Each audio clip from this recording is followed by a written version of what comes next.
Bonjour à tous, comme vous le savez, l'INSERM est présent sur l'ensemble du territoire national et même au-delà. Alors à l'occasion de la fête de la science, nous avons décidé de vous ouvrir les portes de nos laboratoires. Aujourd'hui, nous nous rendons dans la belle ville de Paris. Allez, c'est parti!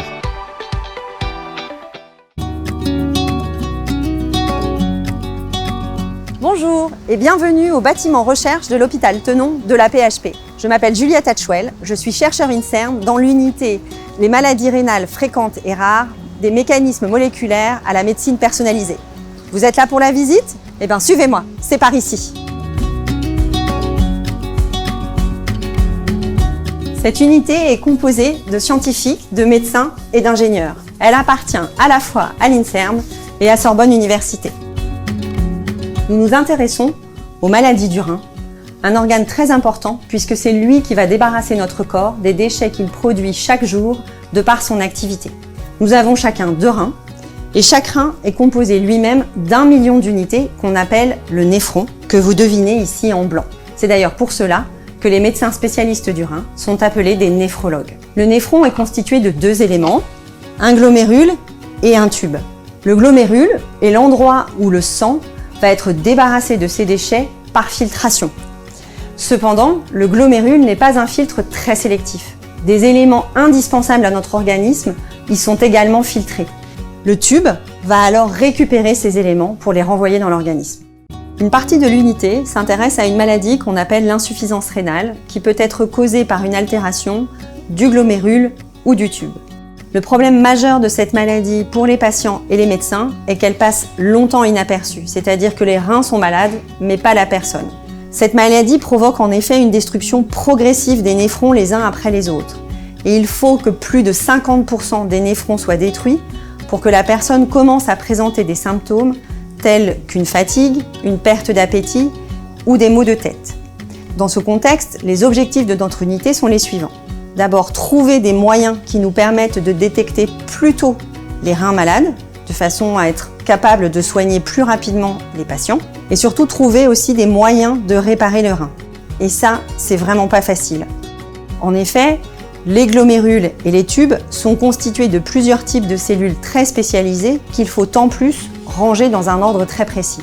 Le plus simple aujourd'hui, pour détecter un rein malade, c'est de mesurer la quantité de déchets présents dans le sang. En effet, si cette quantité augmente de façon anormale, cela signifie que le rein ne fonctionne plus correctement. Cyril Mousseau va nous expliquer comment on mesure la quantité d'un de ces déchets dans le sang. Bonjour, je m'appelle Cyril, je viens de terminer mes études de médecine, je suis actuellement doctorant dans l'unité, c'est-à-dire que je prépare une thèse de sciences, et je vais vous montrer comment on mesure la créatinine dans le sang. La créatinine est un déchet produit par le travail des muscles.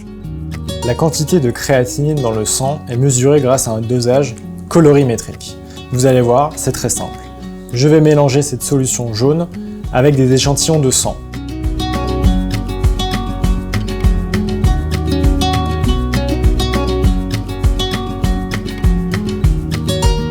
La couleur du mélange va virer au orange en fonction de la quantité de créatinine présente.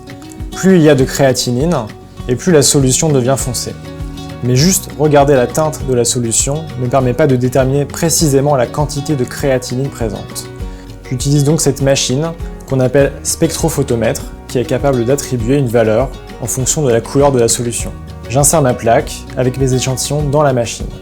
Je démarre le processus et j'obtiens une valeur chiffrée pour chaque échantillon.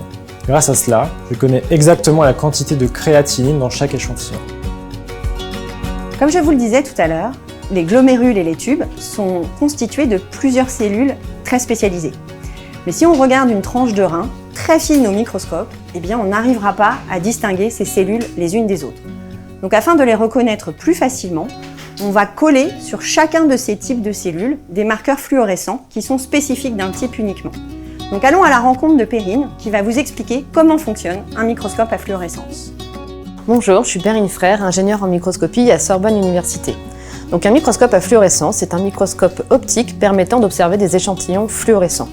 Il est composé de lentilles pour grossir l'objet et de filtres pour choisir la couleur que l'on souhaite observer. En effet, on utilise la fluorescence en biologie pour attribuer de manière spécifique une couleur à une molécule d'intérêt. On peut ainsi marquer et localiser plusieurs molécules ou structures sur un échantillon. Sur cette lame, nous avons une tranche de rein très fine de 4 micromètres d'épaisseur, sur laquelle nous avons mis des marqueurs fluorescents. On a allumé l'ADN en bleu pour visualiser tous les noyaux, les glomérules en rouge, et en vert, vous pouvez voir toutes les structures du rein. En plus, c'est un microscope motorisé, capable d'imager notre échantillon en 3 dimensions. Vous pouvez ainsi voir que le glomérule est une structure en forme de boule et non toute plate. Avec toutes ces images, on a une représentation très précise de la structure du rein. Merci Perrine pour cette explication très claire. Avec plaisir. J'espère que nous vous avons convaincu que la recherche sur le rein est passionnante. La visite est terminée, nous devons reprendre nos expériences, car, comme vous le savez, quand la recherche avance, c'est la santé de tous qui progresse.